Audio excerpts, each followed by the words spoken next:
ये रहा आपका हिंद चीन चैप्टर का अगला टॉपिक, जिसमें हम लोग कुछ टॉपिक पढ़ लिए थे और अभी पढ़ रहे हैं अगला टॉपिक। सन 1950 ईस्वी में हिंद चीन की स्थिति बहुत जटिल हो गई थी बाबू। हिंद चीन तो समझ में आ गया था, हिंद और चाइना, जिसमें हिंदुस्तान और चाइना का प्रभाव था कंबोडिया, लाओस और वियतनाम में, उसी को हिंद चीन कहा जाता है।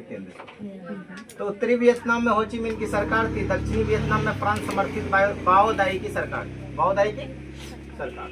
लाओस कंबोडिया में पुराने राजतंत्र के सरकार थे जो फ्रांसीसी नियंत्रण में थे।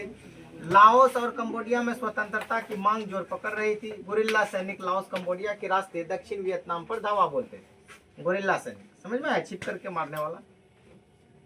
पुनः जंगलों में छिप जाते थे। इसी क्रम में दियन वियन फू पर गुरिल्ला सैनिक ने भयंकर आक्रमण किया। कौन सा? दियन वियन फू। इस युद्ध में फ्रांस बुरी तरह से हार गए। इस युद्ध में फ्रांस बुरी तरह से हार गए और लगभग 16,000 फ्रांसीसी सैनिकों को आत्मसमर्पण करना पड़ा। दियन वियन फू पर साम्यवादियों का अधिकार हो गया। अमेरिकी हस्तक्षेप। अमेरिका जो अब तक फ्रांसीसी समर्थन कर रहा था ने हिंद चीन में हस्तक्षेप की नीति अपनाई। साम्यवादियों के विरोध में उसने इसकी घोषणा भी कर दी। रूस एक पक्ष के हमले में पक्ष के पहले का समर्थन कर रहा था। रूस एक पक्ष के पहले का समर्थन कर रहा था, अतः लग रहा था कि तृतीय विश्व युद्ध शुरू हो जाएगा। इन्हीं परिस्थितियों में मई 1954 ईस्वी में जेनेवा में हिंद चीन समस्या पर वार्ता हेतु सम्मेलन बुलाया गया, जिसे जेनेवा समझौता कहा गया। अब यहाँ पे ध्यान देना, 1954 में कौन समझौता हुआ बाबू? जेनेवा समझौता। तो कौन सा देश में हुआ था? जेनेवा में। कौन सा देश? जेनेवा, यानी कि जेनेवा में हुआ था। पेरिस के जेनेवा में हुआ था और वहीं पे एक मीटिंग हुई थी इस समस्या को लेकर के, बैठ करके सुलझाने का कि किस तरह से इसको सुलझाया जाए। जेनेवा समझौता ने पूरे विश्व को 2 हिस्से में बांट दिया। जेनेवा समझौता पूरे देश को कितने भागों में बांट दिया? 2। एक का नाम था हनुई नदी। एक हनुई नदी था, उसके उत्तर में सटे जो क्षेत्र था वो वियतनाम साम्यवादी को उससे दे दिया और उससे दक्षिण में सटे जो क्षेत्र था वो अमेरिकी समर्थित सरकार को दे दिया। अमेरिकी समर्थित सरकार को दे दिया, यानी कि दक्षिण वाला भाग जो हो गया वियतनाम का, कौन सा? अमेरिका का मतलब कठपुतली राजा, अमेरिका का समर्थित कठपुतली राजा बैठाया गया। अमेरिका ऐसे कठपुतली राजा को बैठाया कि जो मतलब अमेरिका जो बोले उसको वही करे। समझ में आया? तो उसके बाद यहाँ एक धार्मिक वर्ग की भी आंदोलित हुई, मतलब यहाँ पे एक धर्म का वर्ग भी आंदोलित था कि हम किसी तरह से अपने आप को आजाद कर लें। अब देखो यहाँ था, यह था कौन सा आंदोलन? हुआ हुआ आंदोलन। कौन सा? हुआ हुआ आंदोलन।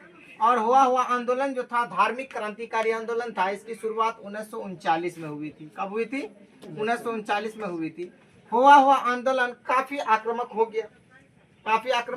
हो गया, लेकिन इसको न्यू दीना दियम ने इस आंदोलन को क्रूरता से दबा दिया। न्यू दीना दियम इस आंदोलन को क्रूरता यानी बेरहमी से दबा दिया। अच्छा, उसके बाद देखो लाओस एवं कंबोडिया में जेनेवा समझौता के फलस्वरूप शासन व्यवस्था बदल गई। यहाँ वैध राजतंत्र के रूप को स्वीकार किया गया। संसदीय शासन प्रणाली अपनाया गया।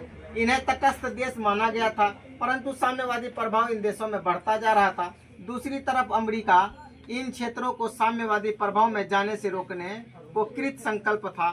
लाओस गृह युद्ध। लाओस में अब क्या हो गया बाबू? गृह युद्ध हो गया, एक आदमी दूसरे आदमी से लड़ने। लाओस की राजनीतिक सीमा पूरब में उत्तरी वियतनाम की सीमा को छूती थी। 1954 ईस्वी में ही पता चल गया था कि उत्तरी लाओस के 2 प्रांत, एक का नाम था फुंगसाली एवं दूसरा का नाम था हुआ फ्रांस में साम्यवादियों का प्रभुत्व था। जब लाओस में राजतंत्र को हटाकर संसदीय प्रणाली अपनाई गई, वहाँ अस्थिरता का दौर शुरू हो गया।